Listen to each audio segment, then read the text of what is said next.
Welcome back to Hollywood Insiders. And today's spotlight, we are looking back at the iconic 1988 comic masterpiece, Coming to America, starring the legendary Eddie Murphy. Join us as we break down Prince Akeem's unforgettable journey from the royal kingdom of Zamunda to the bustling streets of Queens, New York. We explore Eddie Murphy's genius in playing multiple characters, the classic barbershop debates, and why this movie remains in that affordable classic. Don't forget to like, comment, and subscribe to Hollywood Insiders for more deep in-depth into your favorite films and stars. The story behind Eddie Murphy in the 1988 classic movie Coming to America is a fascinating mix of real-life inspiration, Hollywood power, and legal drama. The inspiration, Eddie's real-life dating roles, the core idea for the movie actually came directly from Eddie Murphy's personal life and frustration with fame. The problem, by the late 1980s, Murphy was one of the biggest stars in the world. His close friend and co-star Arsenio Hall later shared that Murphy was struggling with dating because he never knew if women generally liked him for who he was or if they wanted him for his money and celebrity status. The spark, Murphy pitched a concert originally called The Crest. He wanted to play a man who travels somewhere new and hides his wealth so he could find a woman who loves him for his true self. Studio pushback and multiple characters twists. When Murphy brought the concept to Paramount Pictures, executives were initially hesitant about a straightforward romance and wanted more of Murphy's trademark comedy. They compromised. To make the studio happy, Murphy agreed to an idea suggested during development. He and Arsenio Hall would use heavy prosthetics to play multiple side characters throughout the film. The results. This led to the iconic Oscar-nominated makeup work by Rick Baker. Murphy and Hall famously played the old man in the Queen's barbershop, a Jewish man named Saul, and the terrible singer Randy Watson, pushing Murphy's comedic range to a whole new level. On the screen prowess versus off-screen friction. In the first script, the story follows Prince Akeem Jafar, the pampered crown prince of the wealthy, fictional African nation of Zamunda. To escape a arranged marriage, Akeem and his loyal aide, Simi, played by Arsenio Hall, travel undercover to the most logical place to find a future queen, which was New York, of all places. They take jobs scrubbing floor at a fast food joint called the McDowell's, similar to McDonald's, while King Woes, the daughter's owner, Lisa. While the movie was filled with joy, the production was incredibly rushed and intense. Murphy clashed heavily with director John Landis, who had previously directed him in Trading Places. Other creative control and Murphy's skyrocketing ego at the time, though the two later reconciled. The famous real-life lawsuit. The success of the movie, which grossed nearly $300 million worldwide, was quickly overshadowed by a massive legal battle known as Buckwalk or Butch versus Paramount. The claim in 1998, syndicated humor columnist Art Butchwald sued the studio. He proved that years earlier, he had pitched a very similar two-page script called King for a Day about a rich African ruler visiting America. And who knows, by the time I'm hearing of that, the outcome. The rule that Paramount had indeed copied Butchwald's deal without giving him credit or pay. After years of ugly public fighting over Hollywood accounting, where the studio claims the massive hit technically made no net profit, Paramount ultimately settled with Butchwald for the reportedly $1 million. Despite the backstage drama, Coming to America remains one of Mercy's defining achievements, successfully balancing a sweet fairy tale romance with some of the most memorable characters in comedy history. The story behind the 2021 sequence, Coming to America, is a tale of a 33-year-old legacy, real-life family ties, in a massive pandemic era steaming deal. The plot, a new hire for the throne. The sequence shifts focus from New York to Africa, spending most of his time in the fictional kingdom of Zamunda. The conflict, Prince Akeem is preparing to ascend the throne to become king. However, Zamunda traditional laws dictate that only a male that can inherit the crown. Akeem and his wife, Lisa only had 3 daughters, including eldest daughter, Mika, which Akeem spelled backwards. The twist, Akeem discovered that during a drug-fueled, forgotten one-night stand on his original 1988 trips to Queen, he unknowingly fathered a son named Lavelle, played by Jermaine Flower.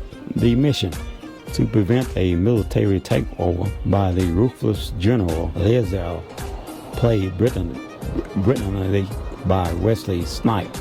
From the neighborhood nation of next door, Akeem and Sammy traveled back to New York to retrieve the long-lost prince and groom him for the throne. A mega steamy deal driven by the pandemic. The film's journey to screens was severely disrupted by global events. The studio plot, Paramount Pictures originally produced the film and fully intended to release it in movie theaters. However, due to the COVID-19 pandemic closing theaters worldwide, Paramount decided to sell distribution rights. The sale, Amazon Studio bought the film for a massive $125 million.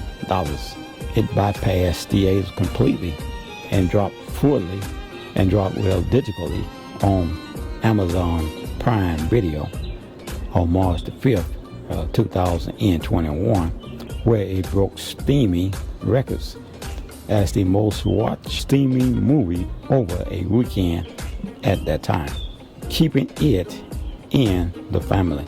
The sequence became a deeply personal project for Eddie Murphy, mixing his real-life family with his sentiment one.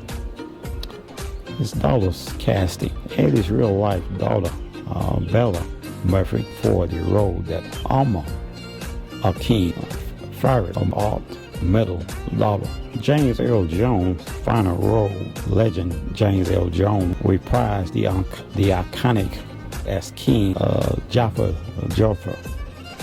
was 88 years old and preferred not to travel. The production rented a local sound stage near his home on the New York border to film his scene in a single day. He marked his final feature film role before his passing in 2024. Filming at Rick Ross Mansion instead of flying to Africa. The Hush Gold Palace of Zamunda was actually filmed inside the real-life Georgia Omega Mansion or rapper Rick Ross. The return of the main characters, Eddie Murphy and Arsenio Hall, put themselves through the grueling makeup chair once again to bring back the iconic side characters, including the T-Sharp barbershop crew and the terrible soul singer Randy Watson. The film received a mixed review from critics on platforms like Rotten Tomatoes, and many noting that while their nostalgic and cast reunions were deeply affectionated, the script leaned heavily on recycling jokes from the 1988 original. The transformation of Rick Ross' mega mansion into the royal palace of Zamunda for Coming to America 2 is a fascinating story of Hollywood set designs. It also highlights how a rapper secured millions in location fees and permanent home upgrades. The real estate basics. Rick Ross owns a sprawling 45,000 square foot estate in Fayetteville, Georgia, built on 235 acres of land. The history. The 109-room palace originally belonged to boxer legend Evander Holyfield. Ross bought it in 2014 for $5.8 million. The scale. It is the largest single-family home in the state of Georgia.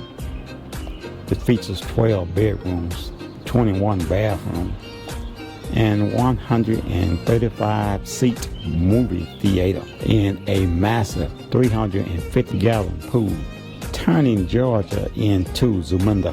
Production design. Jefferson Stage choose the estates because it already possesses the grand lavish proportion needed to look like a true king palace. Instead of building a massive new structure from scratch, the design team converted 5 key areas of the house to bring Zamunda to life.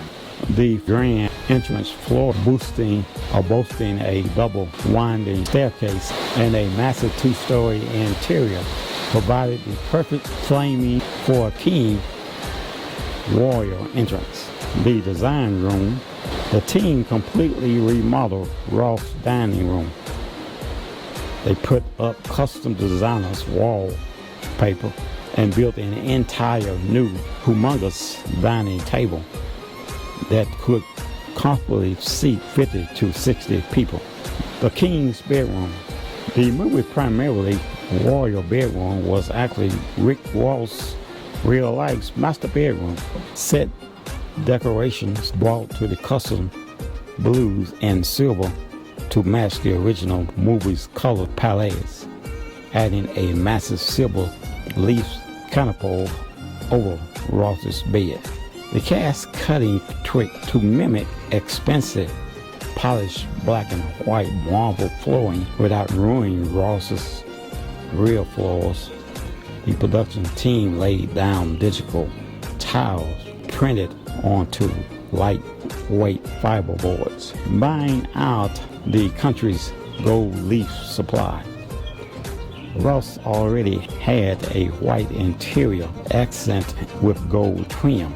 The film designers wanted to dramatically amplify the royal aesthetics for the throne room and ballroom scene, which was built on nearby soundstage, but modeled directly after the house architect. They used so much literally gold featherings on the wall and movie seats that the production design joked they bought out the entire United States supply of gold leaf for at least 2 months. The ultimate perks for Rick Ross has stated that 1988 Coming to America is his all-time favorite movie, making the film incredibly special for him.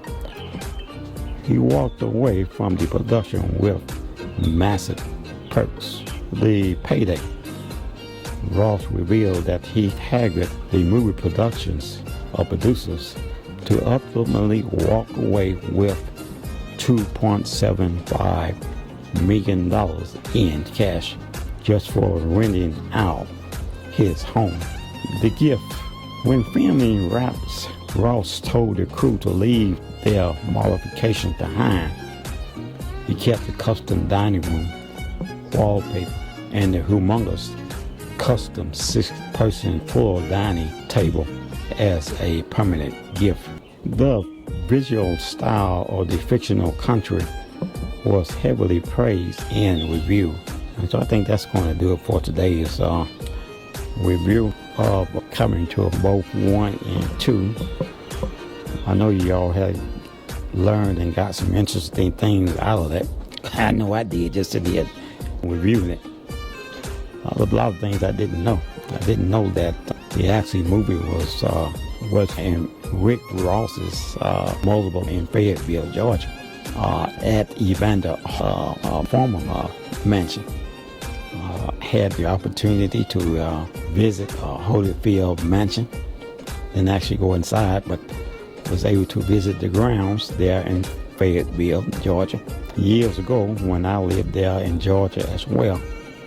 I lived there in Georgia for about 14 years, and so I got a chance to experience the black that actually lived there in that area, including Daryl Strawberry, who also lived there in that area. And you had some serious money if you lived there. Believe me, you had to have some serious money to own any of those piece of real estates there in Fayetteville. But once again, that's going to do it for this review, this episode of Insiders. As you can see, I'm sweating up a storm here. When you're my age and sitting in one spot for 2 minutes at a time, it really brings on a whole lot of pressure. It's probably why you see me sweating like this. But I hope you guys enjoyed this review of Coming to America. This is a movie and film that I often go back and view, and 1 and 2. Too Great by the great legend Eddie Murphy. And it's just one of many of his projects that he made throughout and through over the years.